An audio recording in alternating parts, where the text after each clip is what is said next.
क्या आपने कभी सोचा है कि मोहब्बत सिर्फ इंसानों के बीच ही नहीं होती? क्या होगा अगर किसी दिन कोई आपको चाहने लगे जो इंसान नहीं बल्कि एक जिन्न हो? इस कहानी में मोहब्बत है, लेकिन उसमें छुपा है एक राज, एक ऐसा राज जो आपको हिलाकर रख देगा। तो तैयार हो जाइए, क्योंकि आज की कहानी है द लव ऑफ अ जिन्न, एक इंसान और जिन्न के दरमियान जन्मी एक रहस्यमयी मोहब्बत की दास्तान। मेरा बचपन उस छोटे से गांव में बीता था जो एक घने और रहस्यमयी जंगल के बिल्कुल किनारे बसा हुआ था। वो जंगल दिन के उजाले में भी अपनी गहरी छायाओं और अजीबोगरीब आवाजों से भरा रहता था। गांव के बड़े बूढ़े अक्सर जंगल के बारे में बातें करने से बचते थे। अगर करते भी थे तो बस रहस्यमयी छायाओं, अनजाने खतरों और उन पुरानी कहानियों का जिक्र करते जिनमें जिन, भूत और दूसरी अनदेखी मखलूकात का जिक्र होता था। मैं एहसान बचपन से ही उन कहानियों को बड़े चाव से सुनता था। जंगल के राज, उसकी खामोशी, उसकी अनदेखी दुनिया मेरे दिल में एक अजीब सी हलचल भर देते थे।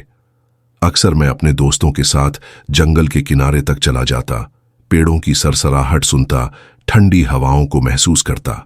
लेकिन जैसे ही अंधेरा गहराता, डर के मारे हम सब भागते हुए अपने अपने घरों में लौट आते।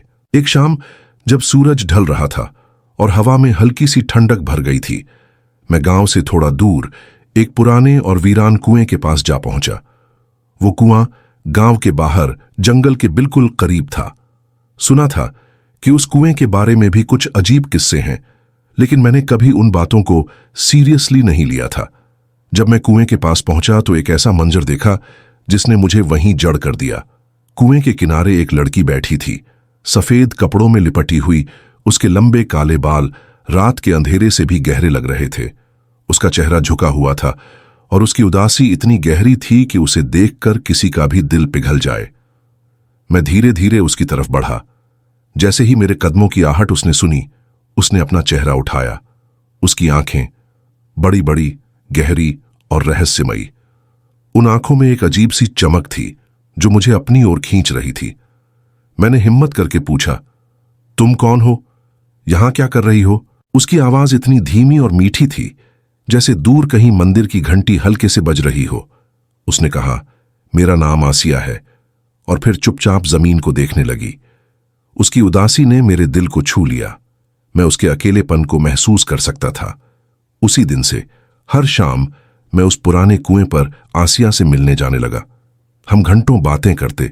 वह अपने बचपन के किस्से सुनाती, अपने सपनों के बारे में बताती और कभी कभी जंगल के कुछ अनकहे रहस्यों को भी मेरे सामने खोल देती। धीरे धीरे उसकी मासूमियत, उसकी सादगी, उसकी गहरी आंखों ने मेरे दिल में एक खास जगह बना ली थी। मुझे पता भी नहीं चला कि कब मैं उससे प्यार करने लगा। उसकी हर बात, उसकी हर मुस्कान मेरे लिए अनमोल बन गई थी। फिर एक रात जब आसमान पर चांद पूरी रोशनी से चमक रहा था और जंगल की खामोशी में सिर्फ झिंगुरों की आवाज गूंज रही थी, मैंने अपने दिल की बात कह दी। मैं तुमसे प्यार करता हूं आसिया, मैंने धीमी आवाज में कहा। तुम मेरी जिंदगी बन गई हो। आसिया ने मेरी आंखों में देखा। उसकी आंखों में एक अजीब सी कशिश थी। उसने धीमे से कहा, एहसान, तुम इंसान हो और मैं वैसी नहीं हूं जैसी तुम सोचते हो।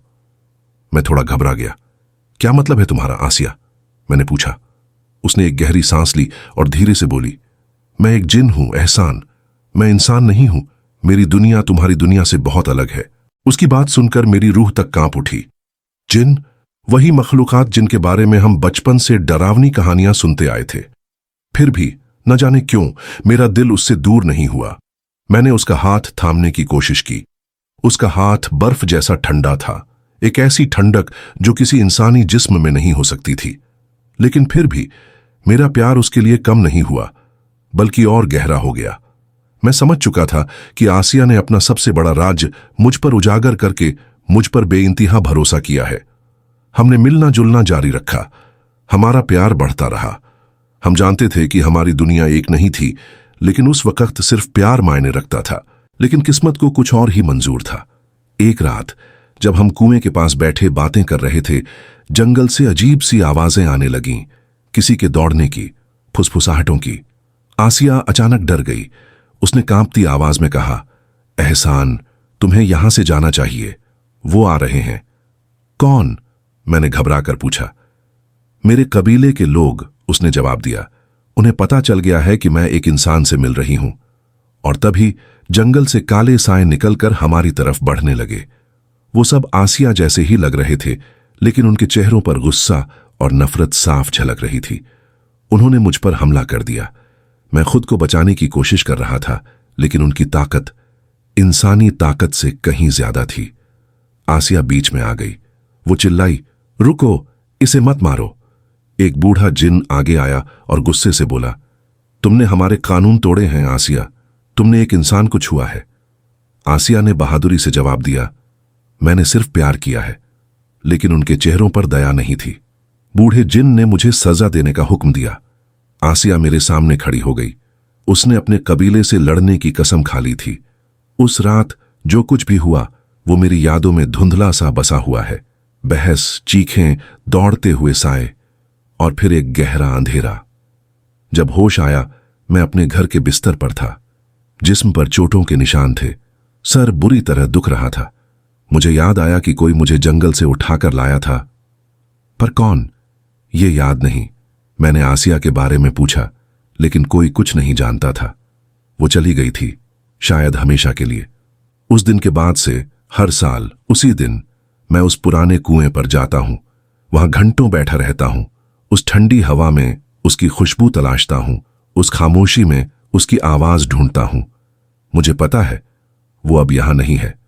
फिर भी हर बार ऐसा महसूस होता है कि वो कहीं पास ही है, जैसे उसकी रूह अब भी मेरी रूह से बंधी हुई है। ये कहानी सिर्फ एक इंसान और एक जिन के बीच के प्यार की नहीं है।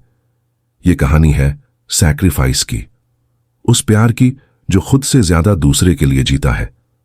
आसिया ने अपने प्यार के लिए अपनी दुनिया से लड़ने की हिम्मत दिखाई थी, और उसका वो बलिदान मेरी रूह में हमेशा के लिए बसा रह गया है। आज भी जब मैं उस पुराने कुएं के पास बैठता हूं, उसकी उदास मुस्कान, उसकी गहरी आंखें और उसकी बेइंतहा मोहब्बत मुझे वैसे ही महसूस होती है जैसे वो आज भी वहीं बैठी हो, मेरा इंतजार कर रही हो। कभी कभी सच्चा प्यार पाने के लिए हमें अपनी पूरी दुनिया छोड़नी पड़ती है, और कभी वो दुनिया हमें छोड़ जाती है। अगर आपको ये कहानी पसंद आई हो तो लाइक जरूर करें, अपनी राय हमें कमेंट्स में बताएं, और ऐसी ही और डरावनी मगर दिल को छू जाने वाली कहानियों के लिए अनटोल्ड हॉरर स्टोरीज को सब्सक्राइब करना ना भूलें। अगली बार फिर मिलेंगे एक नई कहानी के साथ, एक और डर के एहसास के साथ।